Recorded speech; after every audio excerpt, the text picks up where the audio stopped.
fancy little gadget. Sure is. There we go. Thanks for letting me use that, Wayne. Wayne, do you want a sheet? Yeah. You have another one too? Yeah, Judy Kia. Another sheet. Yeah. So they can each have. There you go. Thank you. I'll give that back so you don't run out. Let's see.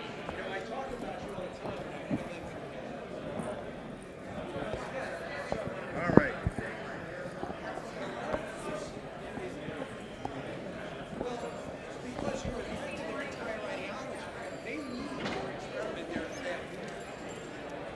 Ladies and gentlemen, we are back. Just so hopefully I can hear. Welcome back to the Wayne Free Show here at CPAC 2017, along with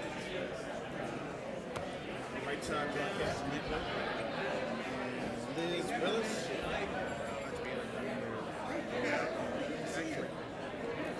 Actually, Margaret is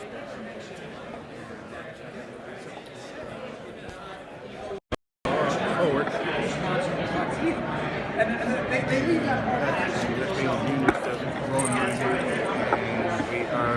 We have Justin Danhof from the director of the Free Enterprise Project is here.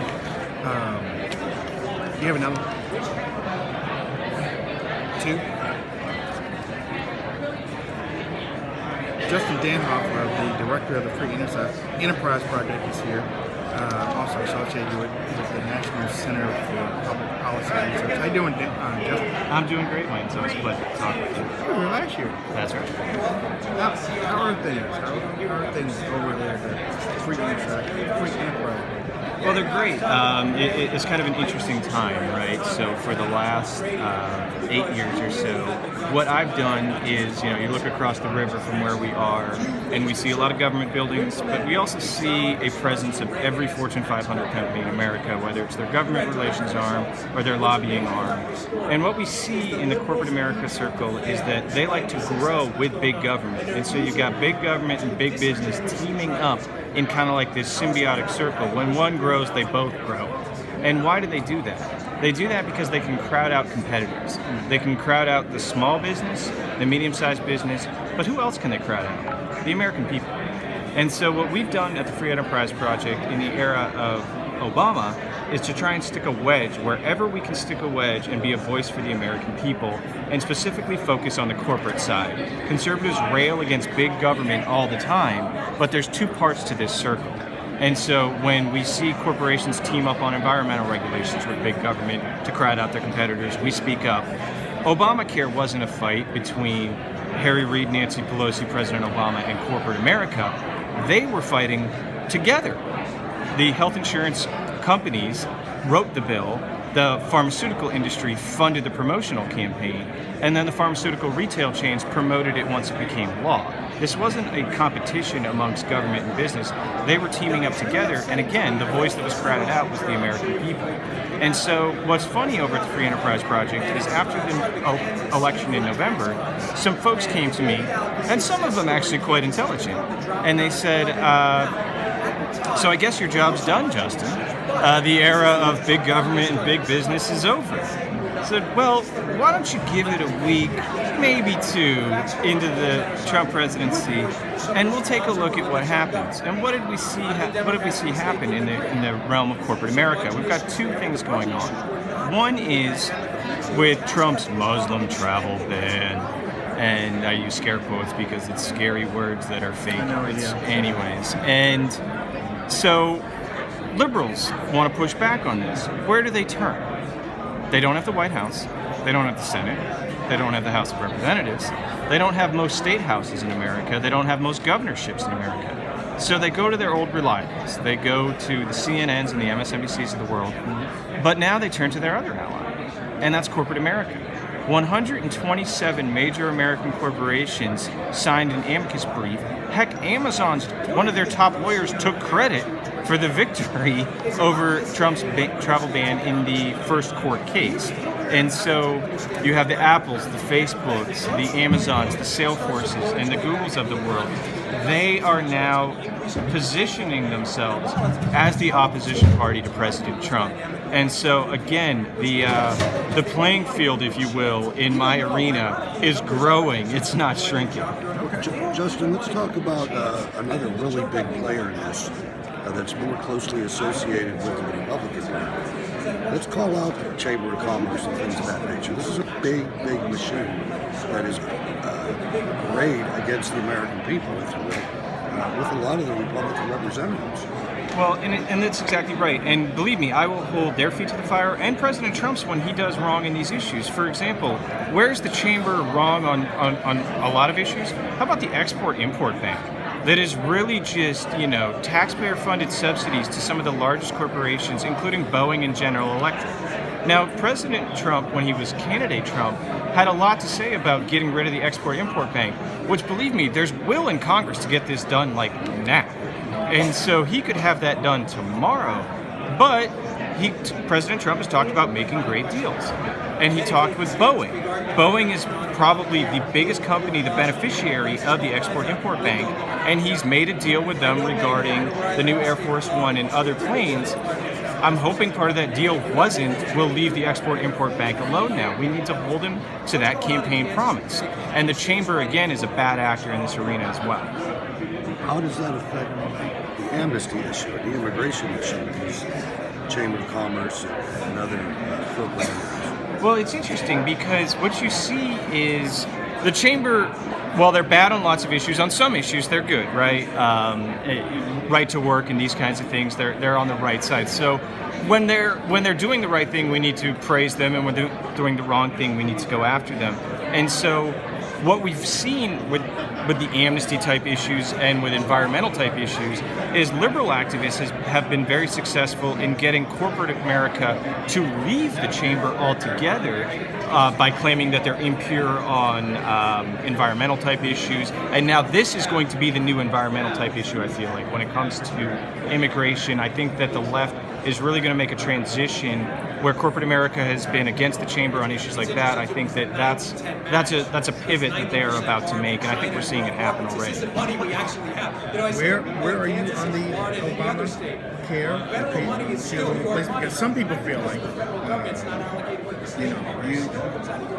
Republicans sent up all those repeal legislation to Obama, put it on his desk, and they knew he was going to veto it, but they did it anyway. They haven't done it with a Republican president. Yeah, I feel the frustration of the American people. Where we come down is, again, on the corporate side, the corporate actors that were involved in hoisting Obamacare on the American people, they have a two-part issue right now.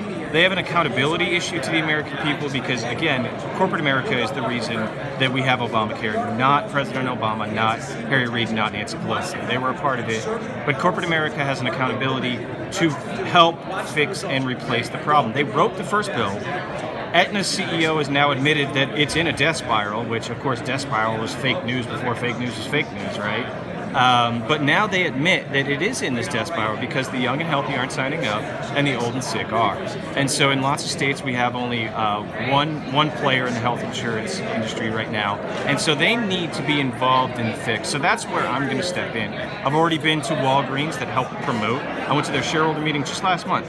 They actually promoted Obamacare to their customers while at the same time dropping 160,000 of their own employees from their private health insurance plans because of Obamacare. So industry knows the ills in it, so they are best suited to fix it.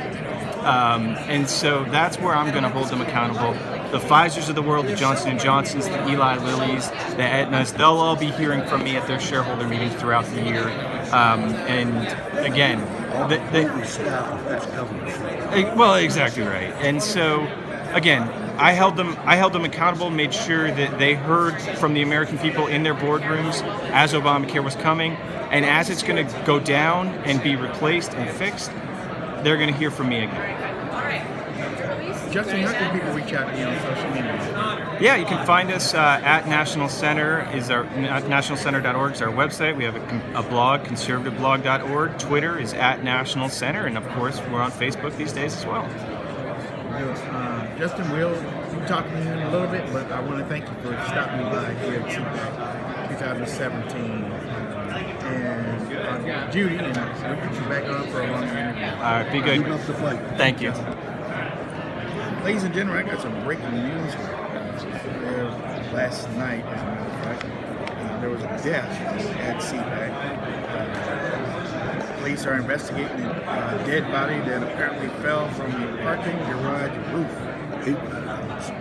Maryland police are investigating what they believe to be a suicide that took place across the street from the Gaylord National Resort where CPAC is being held. Onlookers reported that a man fell to the ground from the top floor of the parking garage at Bobby McKee's Dueling Piano Bar. It's not even a block or so away. It's right up from where we ate dinner. Numerous CPAC attendees witnessed the aftermath of the incident on the way to morning sessions.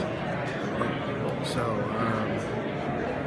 actually, the body has not been identified by police yet, and it is not clear if the deceased was a CPAC attendee. The story will be updated as events run. So, thanks, Dan. Thanks, Dan, for that. Again, we want to give our condolences to the Colmes family and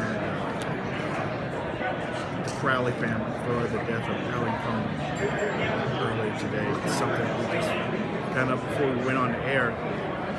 And I know Sean Hannity's going to be talking about it a little bit later. They were together for a long time,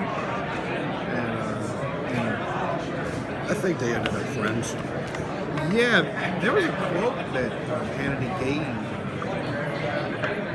Colmes that basically said, there's nobody else like him.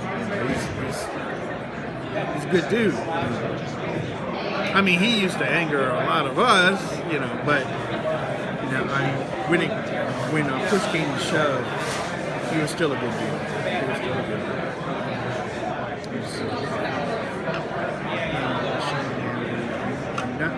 I'm trying to kind of pull up that quote right now. But I want to thank everybody for listening to the Wayne Dupree Show here at CPAC in 2017. Here it is. Sean Hannity once said the following. Not only has Alan been a remarkable co-host, but he's been a great friend, which is rare in this industry. A lot of backstabbing goes on.